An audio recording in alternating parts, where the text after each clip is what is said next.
혹시 아직도 공동명의, 단독명의 고민하고 계실까요? 나의 첫 해피하우스를 만들기 위해선 알아볼 것도 많고 따져볼 것도 많고 돈이 한두 푼 들어가는 게 아니니 처음부터 잘하고 싶은데, 특히 세금 누가 피할 수 없다면 미리미리 준비하고 파헤치라고 하던데, 누군 단독명의가 좋다, 누군 공동명의가 좋다, 이 세금 때문이라는데 물어보면 왜 좋은지는 모르고, 그래서 준비했습니다. 부부라도 내 재산은 내 이름으로 등록한다는 그거, 세금도 줄여준다는 그거, 나도 등기부에 이름 좀 올려보자.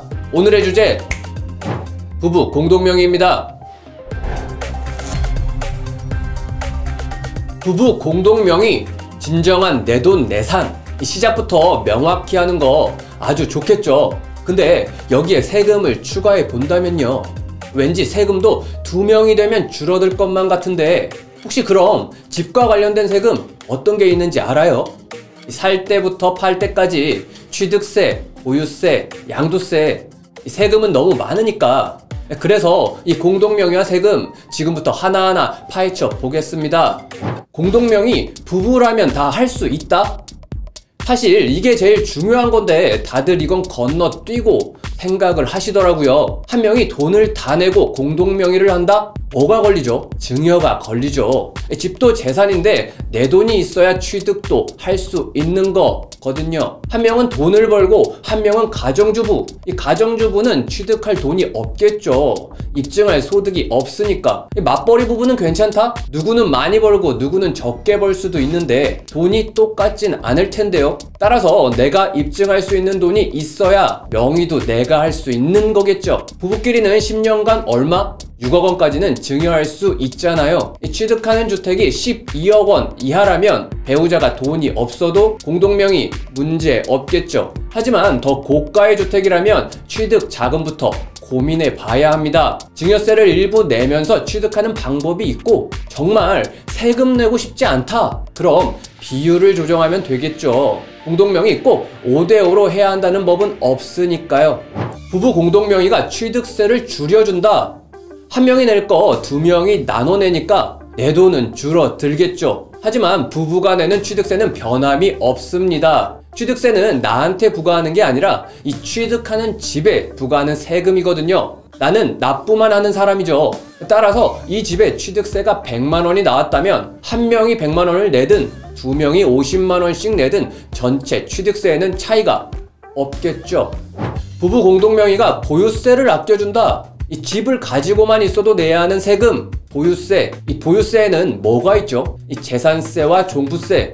먼저 재산세. 이 재산세도 취득세와 동일합니다. 집에 부과하는 세금이거든요. 이 공동명의, 단독명의, 전체 재산세는 차이가 없겠죠. 그럼 종부세. 이제부터 차이가 존재하는데요. 우선 공동명의라면 공시가액을 기준으로 12억 이하, 단독명의라면 11억 이하, 종부세가 없는데요. 종부세는 공시가액에 부과를 하죠. 계산할 때 누구에게나 공평하게 6억 원씩 공제를 해주는데요. 따라서 2명이 6억씩 공제를 받는 공동명의라면 공시가액 12억 이하일 때 종부세가 없겠죠. 그런데요, 법에선 항상 집을 한 채만 가지고 있으면 혜택을 주죠. 종부세도 마찬가지입니다. 1세대 1주택자, 그리고 여기 명의가 단독명의라면 명의자 한 명에게 얼마? 11억을 공제해주죠. 또 유일하게 종부세에서 세액공제도 받을 수 있는데요. 나이가 많은 고령자에게는 40%, 보유기간이 긴 소유자에게는 최대 50%, 최대한도 80%를 기준으로 세금을 차감해줍니다. 그럼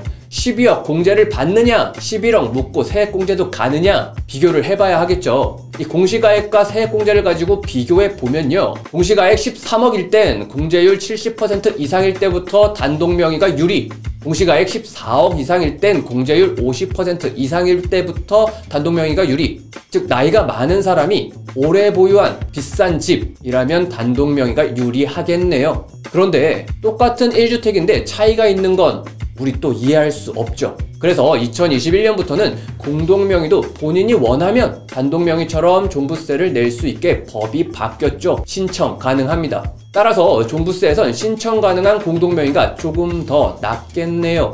부부 공동명의가 양도세를 아껴준다. 이 집을 팔 때 내는 양도세 고민해봐야 하겠죠. 양도세는 개인에게 부과하는 세금이죠. 즉 6에서 45% 누진세율이 부과된다는 뜻인데요. 이 누진제, 내가 얻는 소득이 크면 클수록 높은 세율을 때려 맞겠죠. 그럼 이 부동산 소득을 둘로 나누면 6%부터 다시 세율을 적용받으니까 양도세는 줄어들겠죠. 예를 한번 들어볼게요. 이 취득가 5억, 매도가 15억, 간편하게 다른 공제는 전혀 못 받는 시세 차익 10억인 주택이라고 가정해 보고요. 이 단독명의일 땐 양도세 4억 2천 나오거든요. 이걸 둘이 나눠 가지면 세율 42%가 적용되는 5억 구간이 다시 6%부터 차례차례 적용받겠죠. 어떤 세율이든 42%보단 작으니까 양도세 나눠내면 줄어들겠죠. 그럼 최대 얼마까지 줄어들지 알아요? 이 단독명의보다 공동명의를 하면 양도세는 최대 얼마? 6,652만 5천 원 줄어듭니다. 차 한 대는 바꿀 수 있을 것 같은데 아닌가? 이번엔 내 집 마련의 시작, 부부 공동명의와 세금에 대해 알아봤는데요. 이 내 생애 첫 주택, 1주택자라면 공동명의 좋을 듯 하네요. 다만 취득자금은 준비되어 있어야 하겠죠. 피할 수 없다면 세금 제대로 알고 파헤치시길 바랍니다. 지금까지 텍스파일 고경남이었습니다.